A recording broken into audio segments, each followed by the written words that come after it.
Share ko ulit mga kadewa yung aking solar setup. At i-share ko na rin na kayang-kayang paganahin ng solar setup ko yung washing machine, electric fan, saka TV, saka mga ilaw.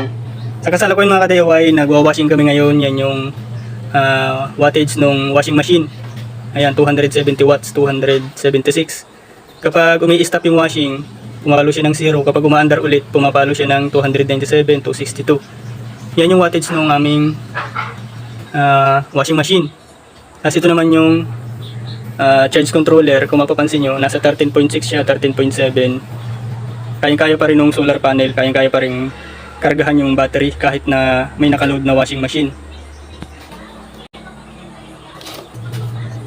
Papakita ko yung mga kadewa yung washing para baka hindi kami nawala na talagang dito nakasaksak yung washing. Papakita ko sa inyo. Let's go! Ito yung washing machine mga kadewa na ginagamit namin dun sa solar setup. Twin tub TCL yan. Yan yung ikot niya.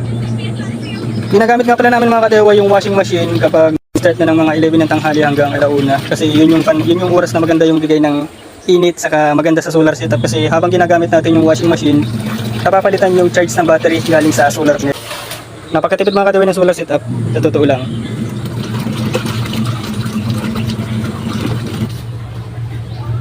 Sa mga hindi dyan naniniwala mga kadewa na dito nakasaksak yung aking washing machine. Yan, meron siyang load na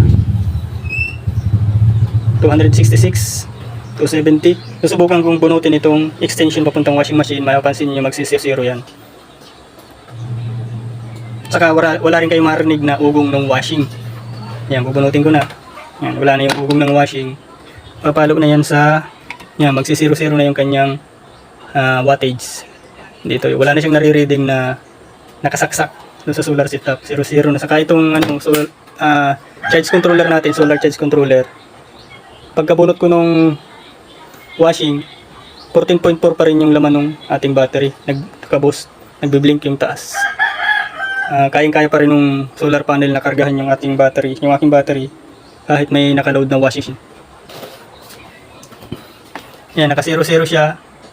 Sasaksak ko yung extension papuntang washing. Papalo yan. Yan. Sa mga hindi naniniwala dyan mga ka-DIY, legit talaga yan na nakasaksak yung washing machine dito sa solar setup. At yun yung, yan, kapag umiikot yung washing, bumababa ng konti, 13.8. Pero hanggang doon lang siya, 13.8. Pag start yung washing, kapag namatay yung washing, pumabalik siya sa 14.4.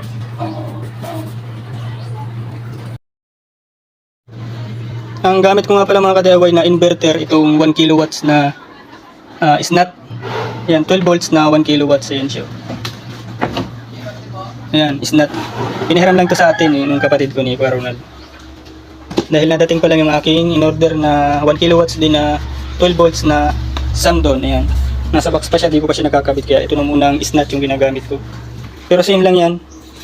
1 kilowatts, 12 volts.